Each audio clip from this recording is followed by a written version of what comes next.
Hello everyone, I am doctor Pragati. आज फिर से आपके साथ हूँ गाइस। आज मैं आपके लिए लाई हूँ एक नया टॉपिक जिसका नाम है मल्टीपल स्क्लेरोसिस। तो गाइस, इसमें क्या होता है और इससे होने वाली क्या क्या दिक्कतें हमें देखने को मिलती हैं, वही सब आज हम इस टॉपिक में डिस्कस करेंगे।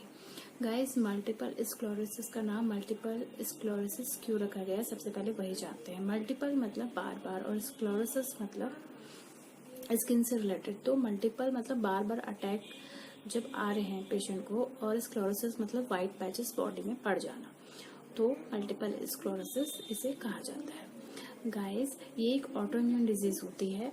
इसमें आप 20 से 30 एज में ये आप देख सकते हैं। वैसे ज़्यादातर ये 50 एज के बाद ही देखा जाता है। ये मेल के अकॉर्डिंग फीमेल में ज़्यादा दिखाई देता है। तो गाइस, वैसे तो इसकी खोज वैसे सबसे पहले जेम्स चारकोट ने 1868 में की थी, जब उन्होंने इसके बारे में डिस्क्राइब किया था कि मल्टीपल स्क्लेरोसिस क्या होता है।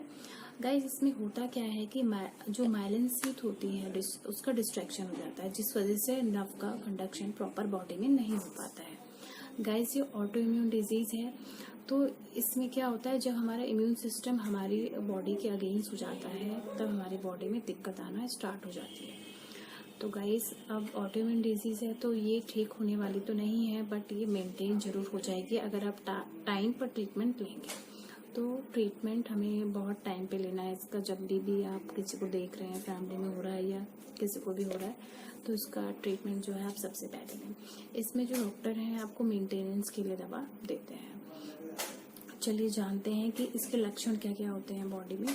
गाइस, इसमें क्या होता है कि जब भी इस तरीके की प्रॉब्लम हमें हो जाती है तो बॉडी में हमें कई बार वाइट पैचेस नज़र आते हैं, स्किन में एक अलग सी वेव्स नज़र आती है, तुतलानापन होता है। इसमें स्पीच लेवल जो होता है उसका अच्छा नहीं होता है, स्पीच में प्रॉब्लम होती है।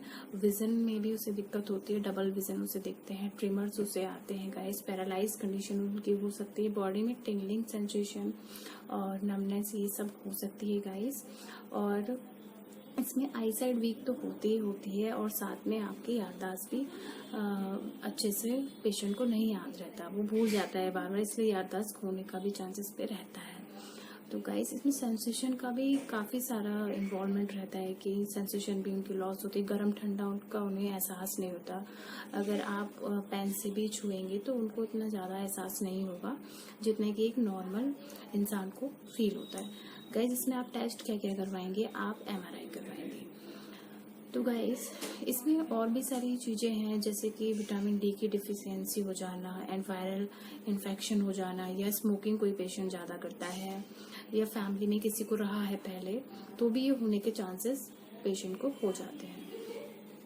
तो इसमें कभी भी हमें वायरल हो रहा हो या कुछ विटामिन डी की डिफिशियंसी है तो कभी भी आप उसको नॉर्मल मत लीजिए।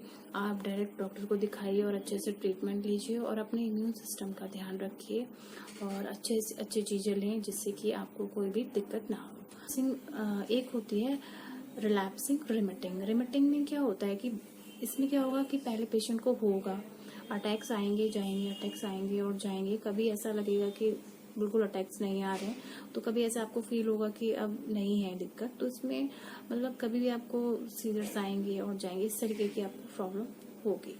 और सेकंड होता है प्राइमरी प्रोग्रेसिव। इसमें क्या होगा कि एक बार ये हो गया तो इसका मतलब फिर वो धीरे धीरे बढ़ता ही रहेगा, यानी कि क्रॉनिक स्टेज में जाता रहेगा। अब सेकेंडरी प्रोग्रेसिव में क्या होगा, अटैक होगा और फिर वो ठीक होगा, लेकिन वो फिर धीरे धीरे क्रॉनिक, यानी कि जो प्राइमरी में हो रहा है सेम वही होगा।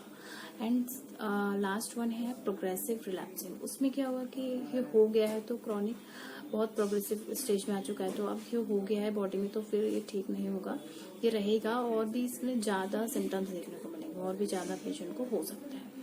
तो इस चीज़ का भी आपको ध्यान रखना है। अब फिजियोथेरेपी आप उसमें क्या लेंगे, फिजियोथेरेपी ही एक मेन वो है।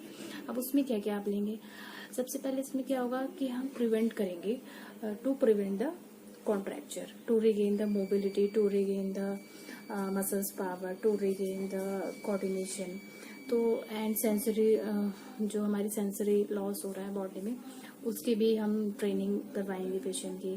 कुछ एक्सरसाइज उन्हें बताएंगे, विजन से रिलेटेड कुछ एक्सरसाइज करवाएंगे, टेंस IFT और US ये सब चीज़ें भी देंगे। अगर पेशेंट को कहीं ज़्यादा दर्द है तो उसमें टेंस IFT ये सब चीज़ें यूज़ करेंगे। स्पास्टिसिटी बॉडी में है तो उसमें स्ट्रेचिंग हो गया, hold relax and strengthening exercise, Frenkel's exercise, ये सारी एक्सरसाइज उसमें कराएंगे। तो ये सारी एक्सरसाइज करा के काफ़ी हद तक हम बॉडी में ये चीज़ें कम करेंगे। आगे मैं आपको कुछ एक्सरसाइज बताऊंगी।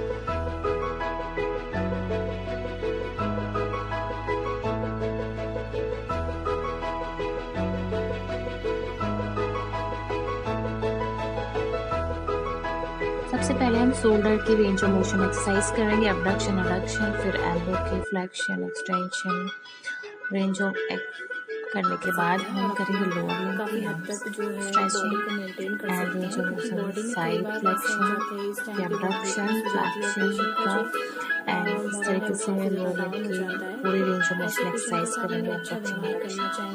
देन कैरोलन एक्सरसाइज करेंगे एंड पिजन एक्सरसाइज करेंगे, स्पाइनल रोटेशन एक्सरसाइज भी करेंगे।